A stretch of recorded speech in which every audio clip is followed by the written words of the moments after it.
放完假翻嚟，我哋睇翻而家亞洲匯率市場同黃金嘅情形先。簡單嚟講，其實亞洲貨幣對美元走勢依然係好關鍵嘅。首先講翻尋日，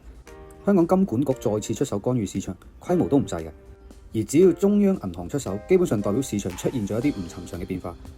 除咗港元，美國對馬來西亞幣、韓元、台幣等亞洲區嘅貨幣都出現咗下跌，即係話美元持續走弱。下一步要留意嘅就係呢啲嘅變動會唔會有第二浪、第三浪嘅市場變動。例如亞洲機構投資者，特別係台灣保險資金，手上持有大量嘅美債，當本幣升值，美元就會貶值，佢哋喺美國持有嘅資產實際回報就會減少，有機會觸發資金重新分配，甚至拋售美債。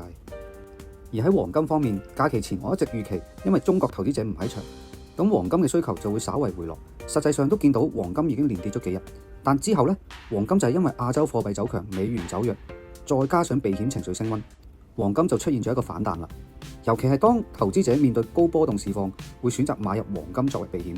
而今朝我哋都見到，就算美元唔算好弱，金價都照樣升翻晒上去。推斷應該係中國嘅投資者翻入場，重投黃金市場。我認為黃金今日嘅升勢可能會慢慢咁樣放緩，特別係歐洲市場同美市未開市之前，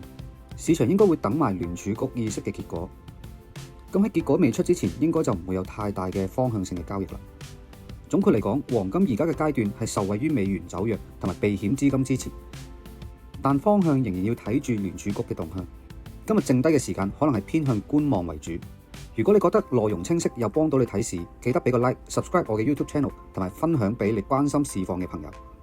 想每日都第一時間收到中立嘅市場分析同策略嘅部署，歡迎你都一齊加入我嘅 Patreon 同群組。